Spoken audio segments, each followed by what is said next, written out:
The blood on my knuckles wasn't mine. It had dried into the creases of my fingers and crusted at the base of my nails. That tacky brown red that smells more like pennies than pain. I'd washed up in a gas station bathroom just outside town, but some stains don't come off easy, especially not werewolf blood. It seeps deeper. I pulled into the diner mostly out of habit, the kind of place with a flickering sign and a gravel lot, tucked off a quiet Iowa highway like a secret someone gave up trying to keep. Mary Lou's, white tile, red stools, coffee thick as motor oil. Inside it was half empty or half full, depending on how badly you needed to believe in good news. A trucker at the counter muttered into his coffee. A young couple sat in the corner booth, legs tangled like they were still new to each other. Some kid in the back, dishwasher maybe, was messing with the jukebox. Marla was working tonight. I remembered her. She spotted me before I even sat down. "Back again?" she asked, nodding at my duffel. "Just finished up north," I said, slipping into a booth near the window. "Thought I'd celebrate not dying." She smirked and poured me a coffee without asking. "Meatloaf?" "Please." I let my rifle rest on the seat beside me, half covered with my jacket. Not exactly subtle, but nobody blinked. This was Iowa. They just assumed I was another out-of-state vet or survivalist with too many opinions and not enough therapy. I leaned back, watching the rain streak across the window. The storm had come fast, thick, wet drops slapping the pavement like applause. I let it lull me, just for a second, just long enough to let my shoulders drop. That's when the message buzzed in. Static breach. Containment failed. Agents pull back. Unknown vector. Survive. I stared at the sat phone screen, trying to blink the words into meaning. The text was glitchy, fragmented, like someone had sent it mid-sprint. I hit reply, but the signal was dead. I didn't panic. Not yet. I've seen enough weird shit to know most threats don't come with a warning. But something about those words, unknown vector, itched at the base of my skull. Marla slid the meatloaf in front of me with a wink. "Eat it while it's hot, hun. You look like someone beat the hell out of you." "They did," I muttered, reaching for the fork. And then the trucker at the counter made a noise I'll never forget. A wet, choking gasp like a vacuum hose sucking up soup. He tensed, stiff in his stool, and then dropped to the floor so fast his coffee hit the linoleum before he did. The cup spun in a lazy arc, steaming across the tile. The couple screamed. The dishwasher froze. Marla shouted something, his name maybe, but I was already moving. I had my pistol out by the time he started convulsing. I've seen transformations before, werewolves, revenants, once a skinwalker that peeled off its own face like a mask. But this was different. This was fast. His limbs twitched once, twice, and then he arched his back with a sickening crack and stood straight up, eyes bloodshot, jaw hanging loose like a broken hinge. Then he sprinted, straight toward the couple. I fired. 2 shots to the chest. No hesitation. He didn't slow down. The woman screamed as he tackled the table, splintering it in half. Her boyfriend dove over the bench, dragging her away by the wrist. Marla ducked behind the counter. The dishwasher just stood there, shaking, like his brain hadn't caught up yet. I holstered the pistol and grabbed my rifle. Click, shoulder, breathe. The thing that used to be the trucker jerked its head toward me, twitched like it was short-circuiting, and then it charged. I lined up the iron sights and shot him clean through the mouth.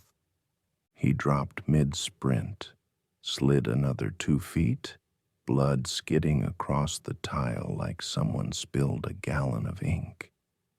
I walked over and put a second round through his eye, just to be sure. The diner was dead silent. The jukebox clicked and started playing something soft and wrong, a slow jazz saxophone that felt completely disconnected from the room, now soaked in panic. I turned to the others. Everyone okay? The woman sobbed into her hands. Her boyfriend just nodded, his eyes locked on the body like it might still get up. Marla stood slowly from behind the counter, pale but composed. What the hell was that? I don't know yet, I said, but it's spreading fast. The dishwasher finally spoke, voice shaking. I think there's more outside. I moved to the window. The rain had stopped. Out past the lot, in the dark between the highway lights, something moved, then something else, and something else. Figures stumbling, running, some already bloodied. One of them stopped and started bashing its face into a windshield, over and over and over. I turned back to the group. We need to leave. Where? The boyfriend asked. The truck.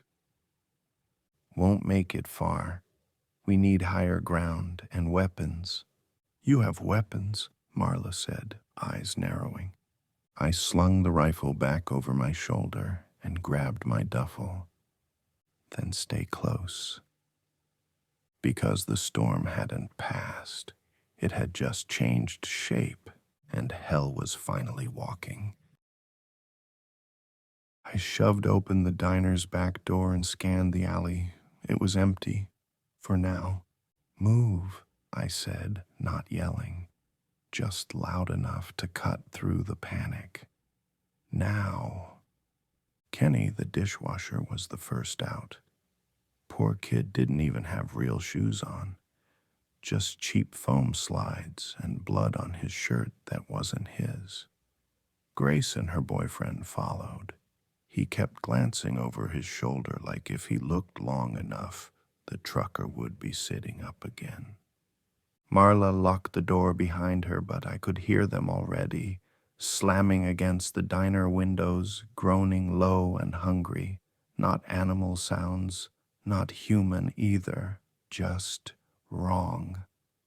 I led them across the alley, past a chain-link fence that tore Grace's jacket, through a weedy lot behind a vape shop, then out onto Main Street. Street lamps flickered overhead. Half the town still looked normal. Lights on in living rooms, TV glow behind curtains, but everything smelled off. You ever smell fresh blood in the rain? It's different. Metallic, yeah, but sweet too. Like iron and rotten copper pennies soaked in syrup. I could smell it on the wind. Where are we going? Grace asked, breathless. There's a hardware store 3 blocks up, I said. Reinforced windows, roof access. If we're lucky, still stocked. What happens if we're not lucky? The boyfriend asked. I think his name was Tyler. I didn't answer.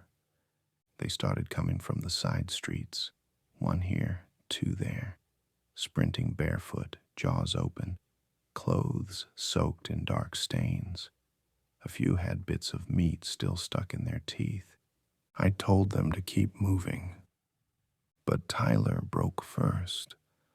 One of them rushed him from the side. He screamed and tripped over the curb, falling hard. The thing landed on top of him and went straight for his throat. I was already moving, dropped my duffel, swung the rifle up, and shot the thing right off his chest. Its skull popped like someone dropped a melon on concrete. Tyler was bleeding from his neck, panting, fingers pressed to the wound like they could hold his life in. I crouched, peeled his hand back. No arterial spray, just deep, bad, but not fatal. "You're lucky," I muttered. He tried to speak. I cut him off. No time. We kept moving. I stayed behind the group now, watching our six, ears tuned to every scream, every broken window, every unhinged breath in the dark. They came in bursts, sometimes one, sometimes five, always running, always fast. I used the rifle for as long as I could, but rounds run out fast when you're panicked and moving. By the time we reached the hardware store, I was down to 1 mag and a half. The place was dark inside, but the front gate was still up, half closed, stuck on a trash can some employee had probably left in a hurry. I kicked it aside, slid under, waved the others in. "Kenny, get the lights," I barked. I don't work here," he stammered. "Does it look like I care?" He found the switch near the register. The fluorescence stuttered once, then buzzed to life overhead. The place was empty, but not looted. Rows of tools, rope, batteries, flashlights, power drills. Bingo. "Start barricading the doors," I said. "Use anything that's metal or heavy. If it's sharp, keep it close." Grace found a hammer and pry bar and started dragging shelving units toward the windows without needing to be told twice. Marla grabbed a shovel and parked herself by the front entrance. Kenny hesitated until I shoved a crowbar into his hands. "Don't wait to feel brave. Just swing hard." I took stock, ammo low, still had flashbangs, 3 frags, the pistol, and a compact submachine gun I kept for emergencies. This was an emergency. The front door slammed a few minutes later. They were here. Their fist hit the glass in waves, thudding hard, faster than human. They weren't coordinated, but they didn't have to be. Just relentless. I looked through the glass. At least 20, maybe more. Some still smoking, like they'd come from house fires. One missing a whole arm. Another dragging a shattered leg behind it like dead weight. Kenny whimpered. Grace looked like she wanted to cry. Marla just gripped the shovel tighter. "They're gonna get in, aren't they?" Grace asked. "Eventually," I said. "We're gonna help them hurry up." I pulled open a display cabinet, grabbed 2 propane tanks, and ripped the tops off a few bottles of starter fluid. "You ever lit a zombie barbecue?" I asked no one in particular. The plan was simple. I cracked the doors, wedged a hatchet between the handles, and slid the tanks forward with a mop handle. Then I lit a trail of gasoline-soaked paper towels and dropped a flashbang into the mess. The blast didn't just break the horde, it splintered it. Flames roared up the front of the store. Zombies flailed and thrashed, slamming into the windows until the glass blew inward. I was already moving, dragging shelves across the breach. Grace threw water on the carpet to keep the fire from spreading. Marla nailed boards across the side door. Kenny screamed and bashed a flaming zombie's head in with the crowbar, his hand shaking so badly I thought he'd drop it. But he didn't. We held the store. Smoke rolled through the aisles. The air stank of burnt hair and meat. My ears were still ringing from the blast. I checked my sat phone again. Still no signal. But I knew they were watching. Somewhere, someone at HQ was seeing the dots on the map go dark. Someone was looking at my file and wondering if I'd already died screaming in a parking lot. They hadn't told me what this was, but it wasn't just a disease. This was deployment, and someone had just pulled the trigger on the end of the world. The fire didn't kill all of them. Most of the ones that got too close were ash and teeth, but a few caught flame and kept running, flailing into walls, clawing at windows, howling like animals with lungs full of napalm. And the ones outside, the ones still untouched, they just stood in the street, watching the smoke rise like it didn't even register. That's when I realized they weren't afraid of fire. They didn't feel fear at all. We couldn't stay. I gave the survivors 5 minutes to grab anything useful. Marla took a box of nails and a pry bar. Grace found a claw hammer and a half-rusted machete in a clearance bin. Kenny, God bless him, grabbed duct tape, a flashlight, and 2 bottles of brake cleaner like we were going to fix the apocalypse with auto parts and attitude. I slung my gear, restocked my vest with rope and small propane cans from the camping aisle, and stuffed another 2 boxes of nails into my duffel. Still had 2 grenades, 4 flashbangs, pistol, rifle, subgun, and 5 mags between them. 12 minutes later, we were moving through the dark. The fire behind us crackled loud enough to draw more in, and the infected came like rats to a burning field. That was the only thing working in our favor. The noise. It pulled them. We just had to stay quiet, fast, and small. But the second we stepped out onto the open street, all of that went to hell. Kenny knocked over a trash can. It wasn't loud, but it was loud enough. 3 of them came sprinting out from behind a bakery window, mouths wide, arms swinging like broken scarecrows.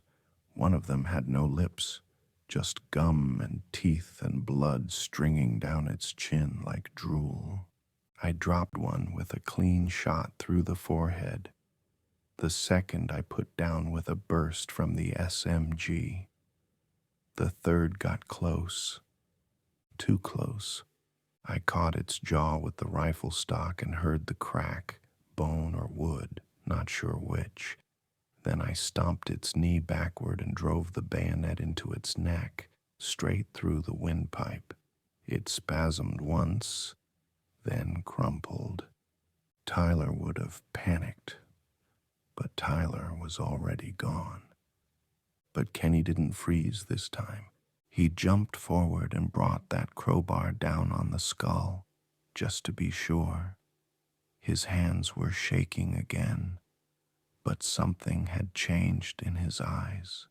He wasn't scared. He was angry. I didn't say anything, just nodded. We kept moving. It was slower now. Wounded ankles, sweat-soaked clothes, breath coming ragged from adrenaline and burned lungs. But every block we cleared gave us more ground between the horde and survival. We passed a barber shop with the lights still on. Inside was a family. Mom, Dad, 2 kids. They were barricading the back door, stacking dressers and chairs. They saw us. They didn't open the door. Grace stopped. "Shouldn't we?" "No," I said, already moving. We can't save everyone. But no, her face crumpled like I'd slapped her. I didn't have time to explain. I just kept walking. Because if we hesitated every time we saw someone screaming behind glass, we'd die with them. We turned the corner near an old elementary school, and that's when I saw it. The news van, still running. Back doors open, equipment half set up. A camera mounted on a tripod pointed toward Main Street, like someone was waiting for the perfect shot of the end. There were 2 bodies nearby, one of them twitching. "Stay back," I said, approaching slow. The twitching stopped. I checked the first body, camera guy, throat torn out, still holding a boom mic. The other was face down, half her skull missing. I took the spare radio mic from her belt, tossed it in my bag. But the real prize? A box of flares, a working generator, and ammo. The van had been part of a regional storm-chasing crew. Inside the front seat was a locked steel case. Took me 10 seconds to pop it open. Inside, 2 .308 mags, a thermal monocular, and a scoped bolt-action rifle built for hunting tornadoes from 5 miles out. I slung it over my shoulder and smiled for the first time in hours. Then I heard screaming. Not panicked, not terrified. Command screaming. We ducked behind the van and peered down the next block. A lone cop back to a smashed patrol cruiser, shotgun in hand, fending off a group of infected closing in fast. His shoulder was bleeding, looked like a bite. Grace moved first. I followed, rifle raised, the others behind me. 2 headshots cleared his 6. Another dropped the runner flanking him. He turned, eyes wide, then nodded like this was just Tuesday. "You military?" he called. Something like that. He didn't ask for proof, just shoved spare shells into my vest and pointed toward the water tower at the edge of town.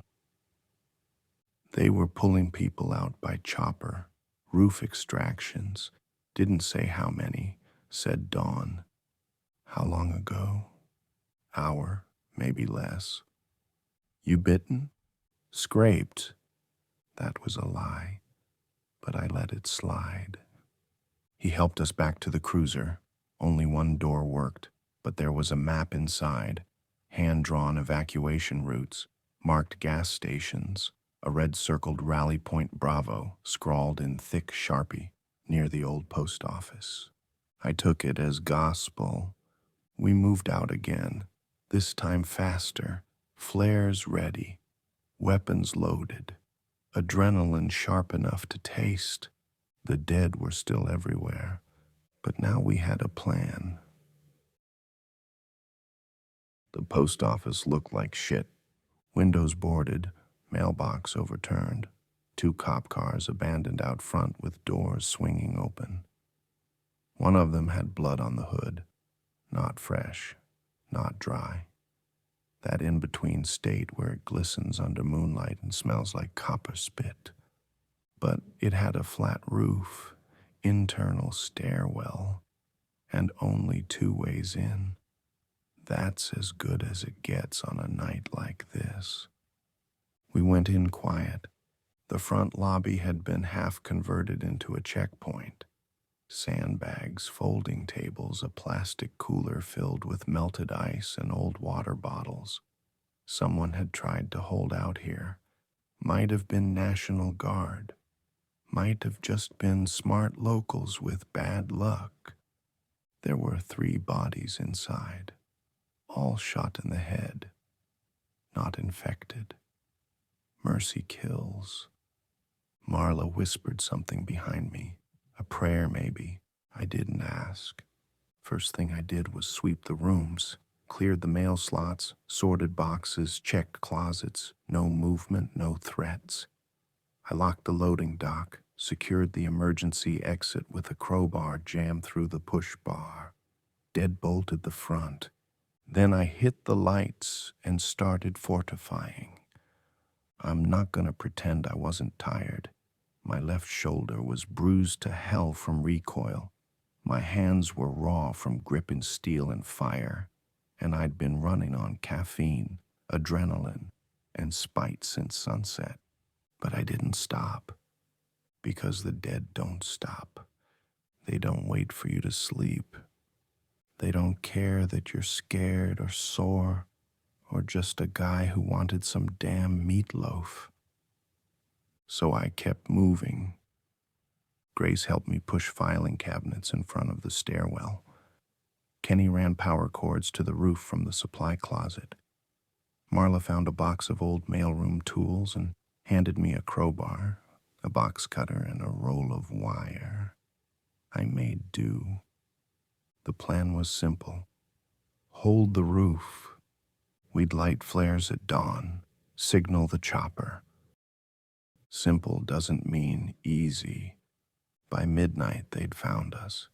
No screams this time, no charging like idiots, just pressure, steady, relentless. A tap, tap, tap on the locked doors. Fists, shoulders, bone against steel. The kind of noise that gets under your skin, not because it's loud, but because it never fucking stops. Grace sat near the stairs, hammer in her lap. Marla pressed her back to the cooler, shotgun clutched tight. Kenny just paced. He'd been quiet for almost an hour now. "You good?" I asked him. He shook his head. "No." "Good means you're still human." The door hinges groaned. They were testing it. One got in through the roof access hatch, must have climbed the outside ladder. I heard the scrape of nails on metal right before it burst through. I put it down with a round to the face, but not before it let out a gurgling moan that echoed through the halls like a dinner bell. And that was it. The building was breached. I shouted for everyone to fall back to the roof. We ran, bodies colliding with walls, footsteps pounding stairs. I tossed a flashbang down the stairwell as we went, the white burst lighting the lobby like lightning in a thunderstorm. The infected poured in, some caught in the traps, wires, broken glass, fire. Others kept coming, crawling, dragging, climbing over their own dead like a rising tide. We made it to the roof. I slammed the hatch shut and locked it with a rusted pipe. Then I turned and faced the edge of the world. You could see the whole damn town from up there, smoke drifting from 3 different fires. Sirens in the distance, too far to matter. Shadows running wild through backyards and alleyways and school parking lots. All of it overrun, all of it lost. This was never just a bad outbreak, I said aloud, maybe to the others, maybe to myself. This was field testing. Marla looked up. "You're saying they meant to let this out?" I didn't answer. Didn't have to. Kenny lit a flare and held it above his head. The wind carried sparks into the sky like dying fireflies. From behind the hatch, we could hear them, climbing, scraping, tearing. No words, just the sound of the end. I checked my rifle. 3 mags left, 2 grenades, and enough rage to burn down a country. We were running out of time, and they were running out of ways to die. The rooftop stank of blood, cordite, and whatever chemical burns you get when brake cleaner and zombie flesh mix in the air. It had been hours of slamming that damn hatch shut, welding it with a crowbar jammed between door handles, only for it to groan again 10 minutes later. They weren't smart, but they were persistent. And there were so many. Every few minutes, one would find the exterior ladder and try to climb. Most didn't make it far. Grace would wait until they were halfway up, then swing the hammer like she was cracking open coconuts. Kenny stayed close to her, crowbar ready, shaking like a leaf. But he didn't hesitate anymore. Marla crouched by the generator we'd found earlier, loading flares into an old launcher. Her face was pale, but her hands were steady.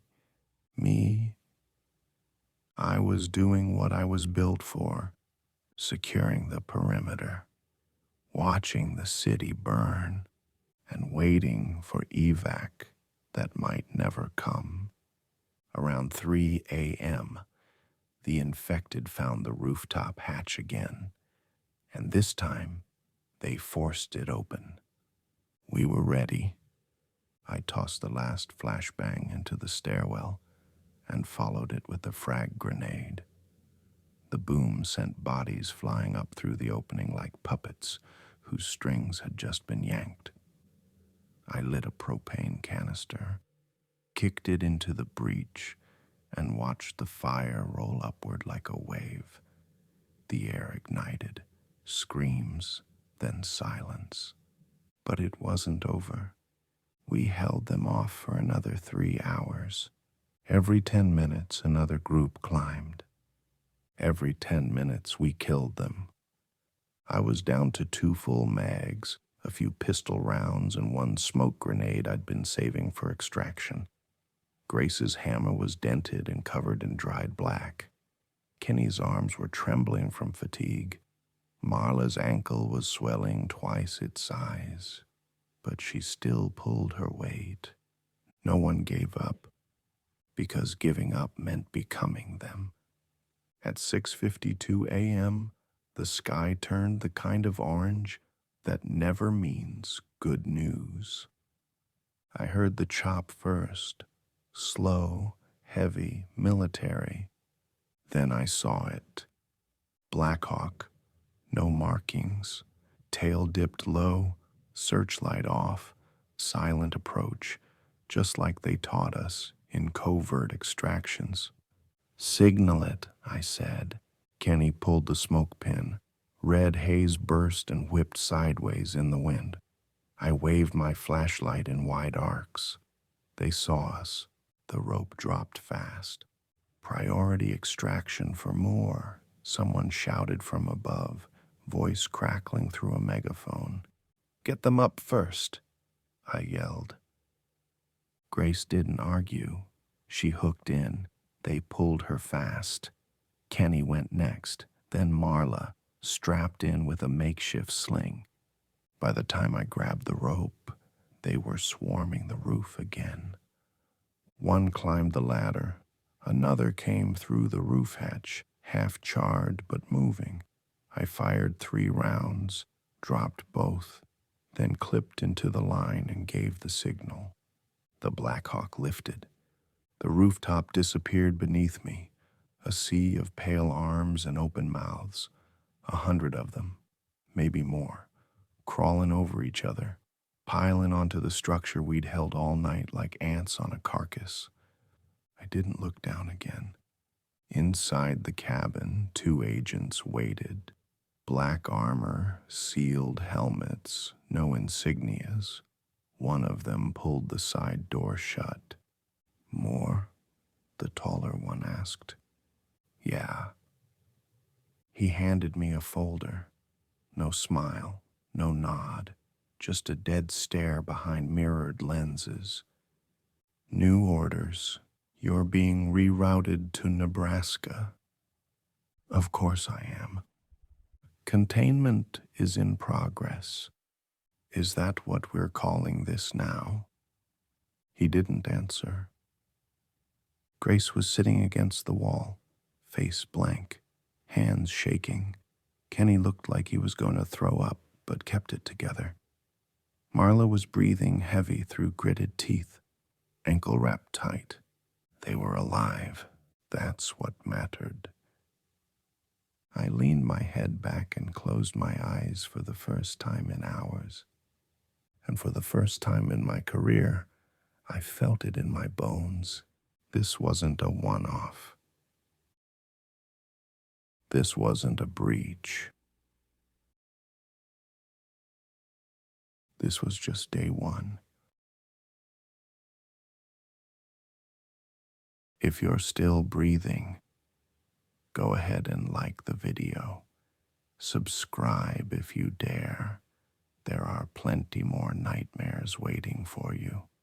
And whatever you do, don't forget to ring the bell. It's the only way you'll hear the warnings in time.